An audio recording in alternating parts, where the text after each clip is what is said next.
My name is Babatunde Olabopo. I'm a Nigerian homeless transsexual immigrant here in New York City, Queens, right now. And I'm a victim of human trafficking. My mother's daughters are U.S. citizen, and they killed my mother, Bolani and Flora. And my mother said they're part of an inheritance scam gang, narcotic gang that kill people for money, and they killed my mother in 2015.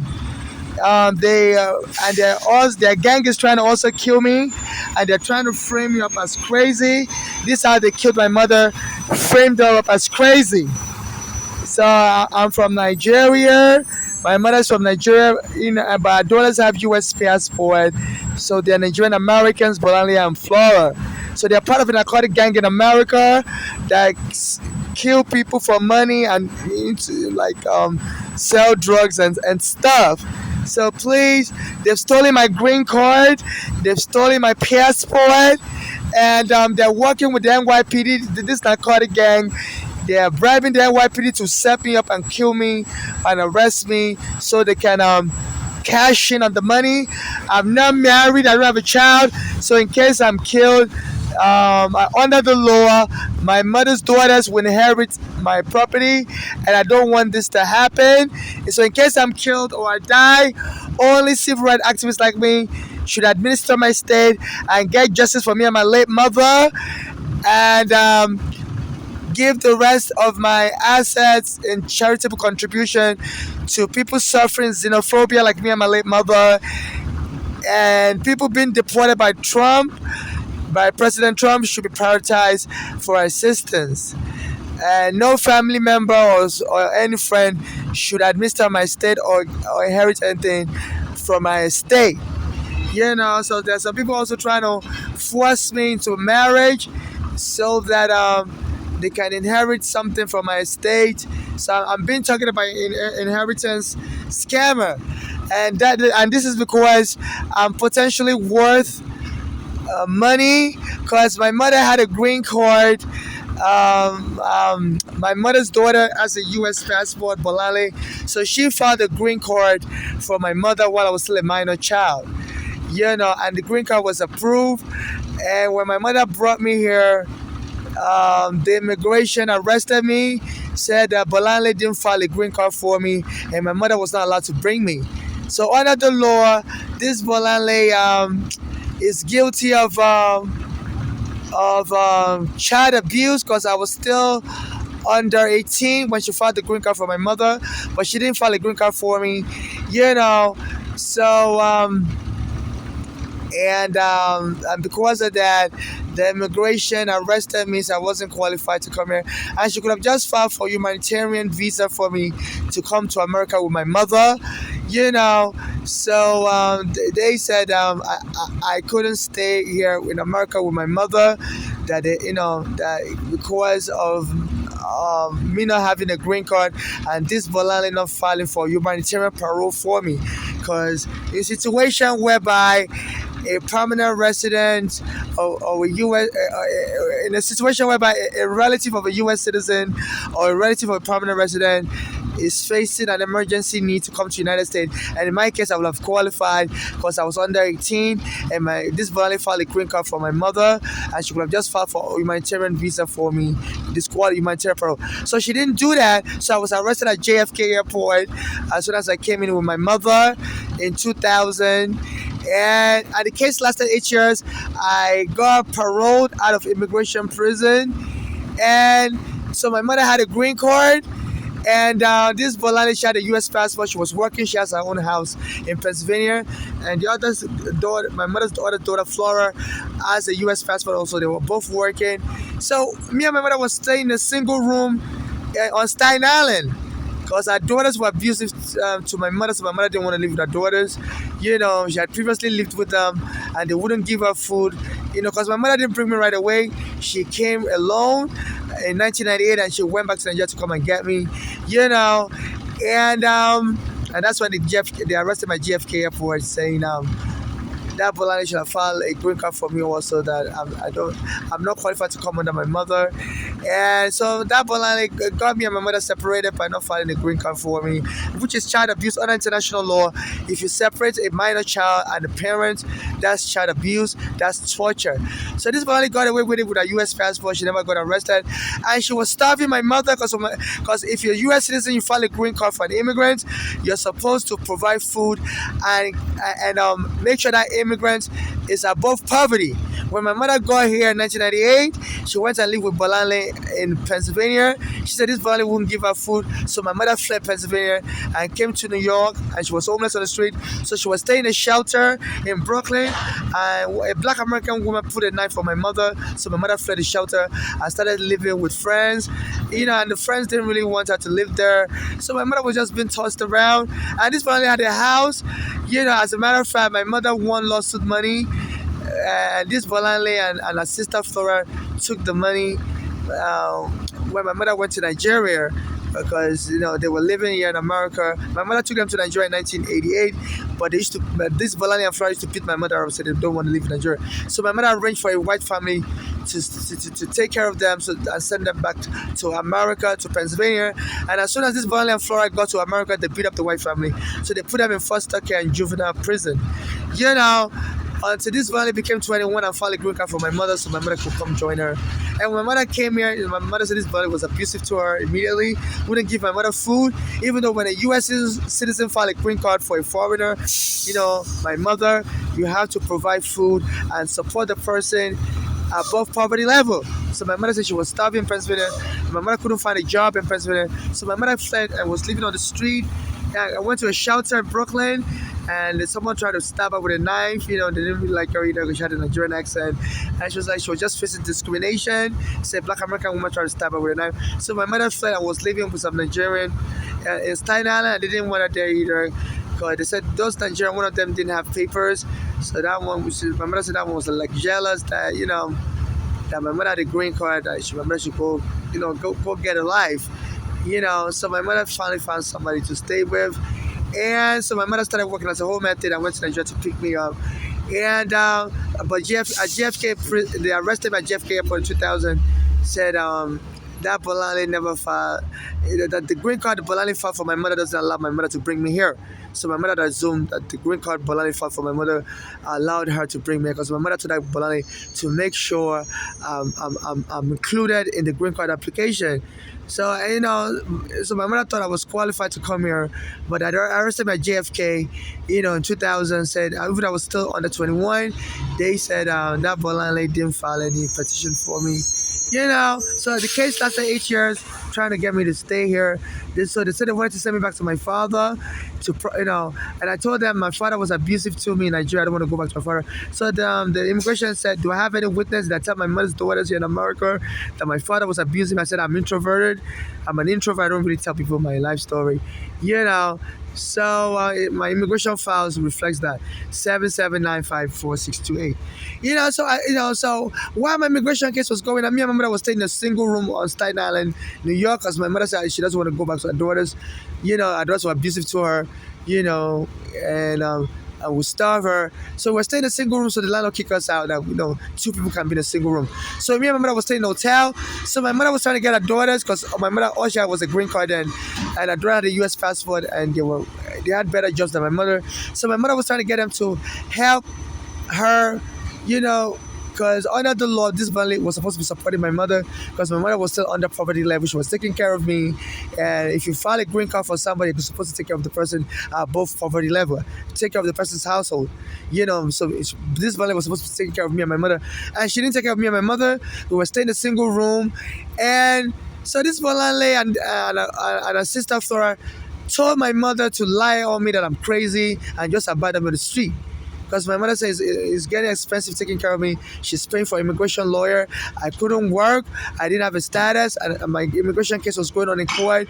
And so this Bolanle told my mother to frame me up as crazy, and just abandon me on the streets, So my mother was trying to do that. Any little thing, she'll call the police on me and tell them I'm crazy, and then they will take me to a hospital in Staten Island called St. Vincent Medical Center. And the doctors that were examining me, and I'll tell them like my mother's just trying to dump me because I have an immigration case, and she doesn't have enough money. She's working as a home health aide, and Doris told her to just dump me on the abandon me in a mental hospital and just move on with her life. That she doesn't have to take care of me. That and she could, So I told the doctors in St. Vincent Medical Center that that's the game my mother is playing. So they scolded her to stop doing that. That they will have her arrested if she ever does that again. So and also I'm cross-eyed. You know, so I was telling my mother I'm cross-eyed, and I want to see a doctor. You know, so my mother told me to go to our daughters in Pennsylvania that they'll be able to help me get a good doctor to to treat me for the cross-eye. So I went to Pennsylvania because both daughters were working, and I told them I was cross-eyed and it's really affecting my vision. So my mother's daughters told me, you don't look cross-eyed to us. I said, yeah. I said I have a special form of cross-eye. It doesn't really show, but sometimes it shows. And they told me, you're just crazy. So and they were trying to convince me that I was crazy, that you don't have cross-eye, you're just imagining it. And they told me to go to a psychiatrist and declare myself crazy. So they were trying to help my mother get rid of me. So I told them, no, I'm not crazy. So I came back to Staten Island with my mother, and I eventually went to a psychiatrist because my mother was telling me, if you think you're cross-eyed, it may be that you're crazy. I don't think you're cross-eyed. So I went to a psychiatrist on Staten Island, and she was a Russian doctor. She sounded like she's Russian. She has the Eastern European accent. So I told her, look, I believe I'm cross-eyed. My vision is very bad. Sometimes I have double vision. I don't see too good. And I told her I believe I'm cross-eyed, but people are telling me it may be a sign of craziness. And the doctor looked in my eye and said, I don't see you as cross-eyed. I said, it comes on and off. I really can't focus. And I said, I want you to recommend me to a neuro-ophthalmologist. I finally went to this neuro-ophthalmologist, and so the Russian psychiatrist said, Stalin said, no, I think I think you're just imagining that you have cross-eye. So I'm going to diagnose you as delusional. He said sometimes people may imagine they have a mental. She said sometimes people imagine they have a medical issue and they don't have a medical issue. So she said, I'm going to diagnose as delusional. And then she gave me the diagnosis that I was delusional. So my mother started calling the police on me again, any little thing. Call the police on me and stuff. But at that time, the police didn't even bother. They were like, you've been calling the police on this child, and the hospital already told us this child is not crazy, so we don't even believe you. So and soon after that, the landlord kicked us out. I believe something happened. The landlord said, me and my mother can't stay in the room anymore. We have to leave.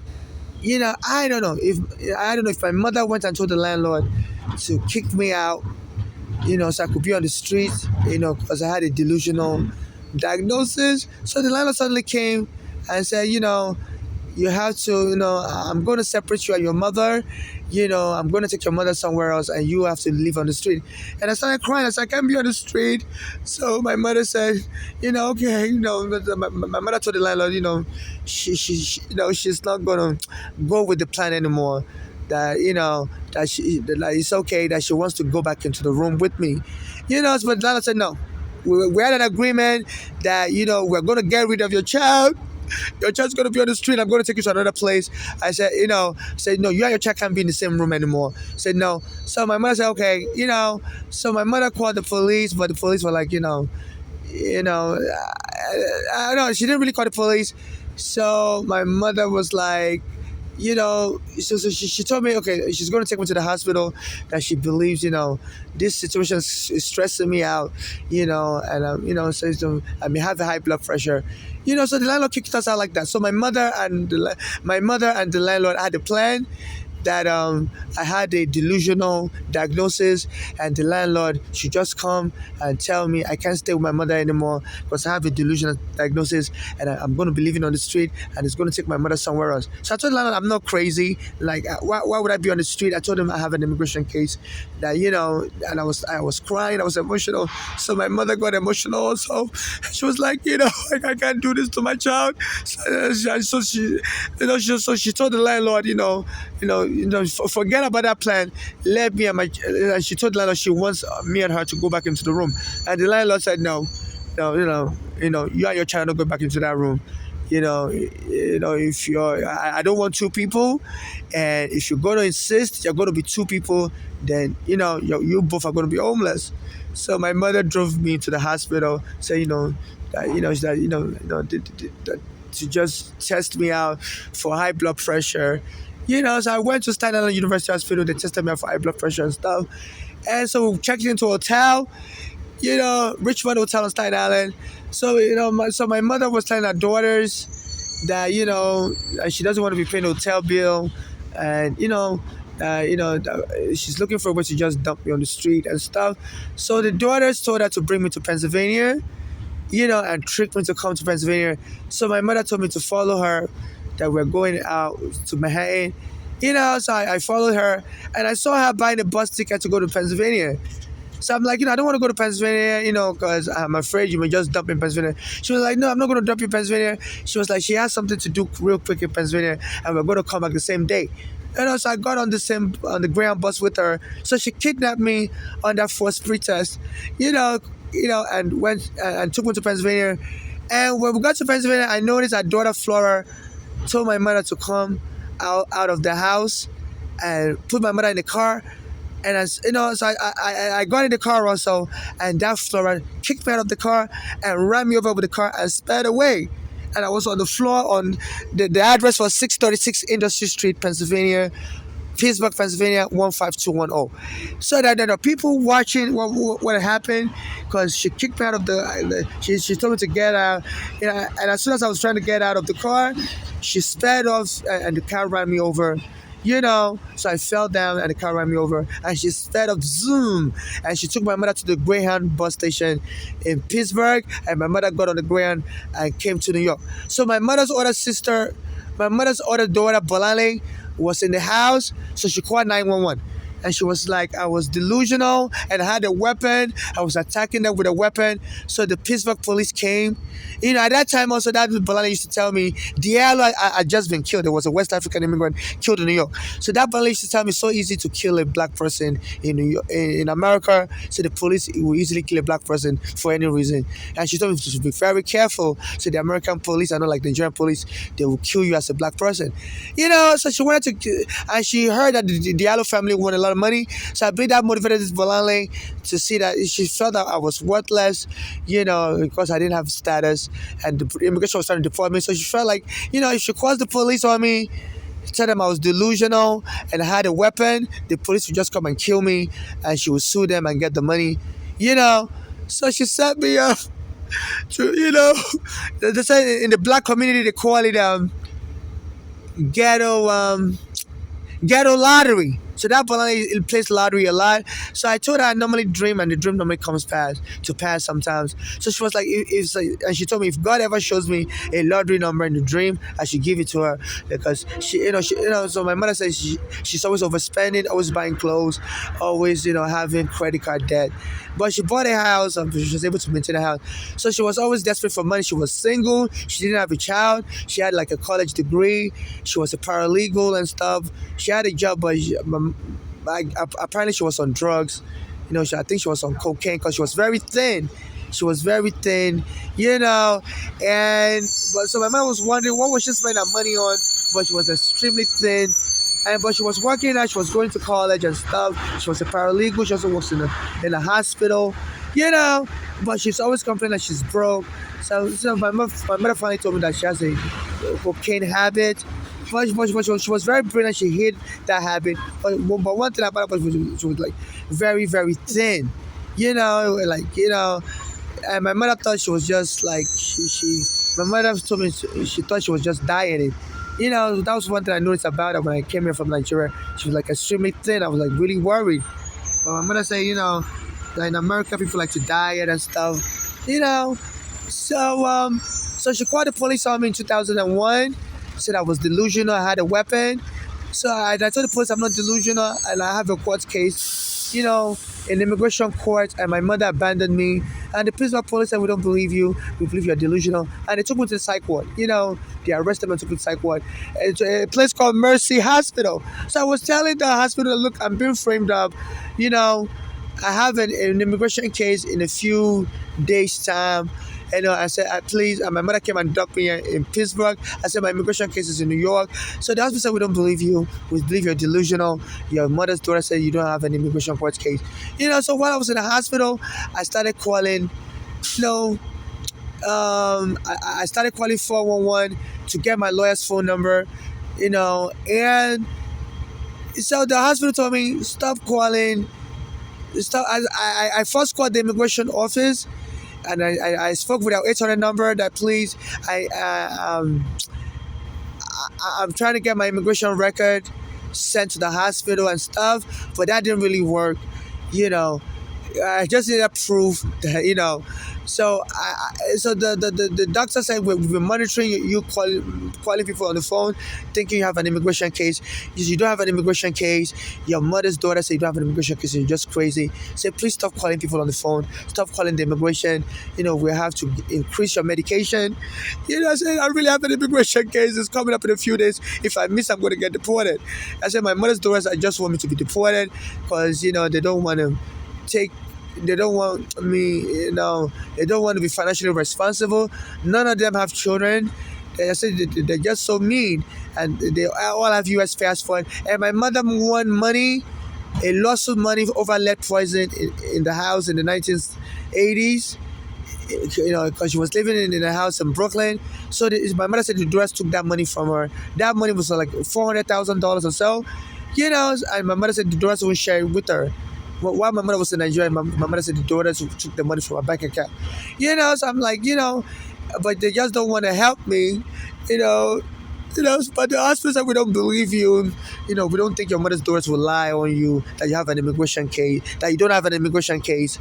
If you have an immigration case, and the hospital told me, no, we're going to increase your medication. So I finally, I told them, let me make one last phone call.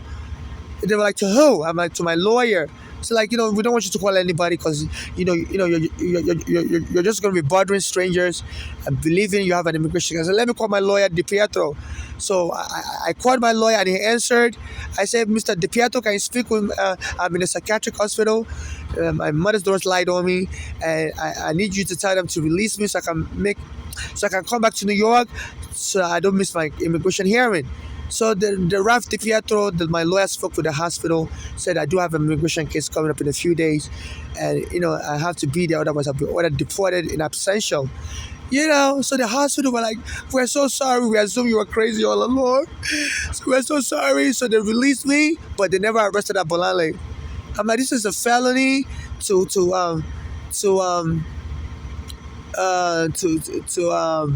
lie on somebody's, to call the police and make a false report, and they told me, they can't just release me on the street. I'm like, because I was talking to other people in the psychiatric hospital, and they told me not to go back to that Bolale. So that person is dangerous. So if someone can call the police and lie on you, that person can even kill you. So they told me to go to a shelter. So I told the hospital I want to go to a shelter for human trafficking. But the hospital said no. You just go back to your sister. Because you're new in the country and you may not know how to survive in the shelter. So they forced me to go stay with my mother's daughters in Pennsylvania, and then finally I was able to make it back to New York for my court case. So I stopped talking to my mother's daughters since then. Then 14 years later, and then I finally, so when I came back to New York, I came back to New York in 2001. So I finally went to a doctor, the SUNY Hospital in New York. I met with a neurologist, neuro-ophthalmologist, and he did all the mental tests for me, and find that Mark Kufusfit, MD, you know, and he tested me for mental illnesses and everything at the Beth Israel Medical Center for the Second Street, in Times Square. And he said, I'm not crazy. I do have cross eyes. He said, but I have a cross eye called intermittent. It goes on and off. It comes on and off. So sometimes my eyes is crossed, sometimes it's straight. He said it happens. Something and he said he was going to do surgery. So he said neurologically, I was a male. I'm now a woman. So they misfound my last name. My last name is, so